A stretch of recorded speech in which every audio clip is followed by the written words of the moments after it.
పరిశుద్ధుడా, ప్రేమ కలిగిన మా తండ్రి, మీ పరిశుద్ధ నామమునకు స్తోత్రములయ్యా.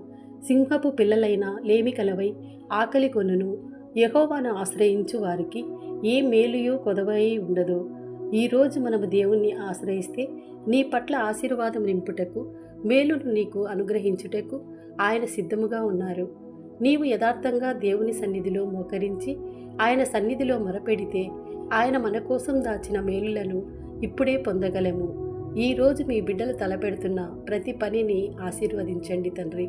అయ్యా, నీవే మా ఆశ్రయముగా, నీవే మా కేడెముగా, నీవే మా కోటగా ఉండమని నీ సన్నిధిలో ప్రాధేయపడుచున్నాం తండ్రి. నెమ్మది లేని వారికి ప్రశాంతతనివ్వండి. అనారోగ్యముతో ఉన్న వారికి స్వస్థతను, విడుదల లేని వారికి విడుదల, విమోచన, మీ ఆత్మను కృంభరించండి. ఈ రోజంతటిలో మాకు విజయాన్నివ్వండి.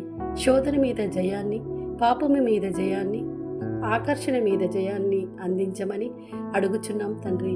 నీవే సహాయం చేయు దేవుడవు. మహిమ, ఘనత, ప్రభావం మీకే ప్రభువా. పరీక్షలు రాస్తున్న ప్రతి బిడ్డను దీవించి మంచి జ్ఞానమును, తెలివితేటలను, జ్ఞాపక శక్తిని ప్రసాదించండి. వారు పరీక్షలు వ్రాయే సమయమున వారి రాకపోకలందు తోడుగా ఉండండి. మంచి ఉత్తీర్ణతతో పొందేలా చేయండి. ఆమేన్.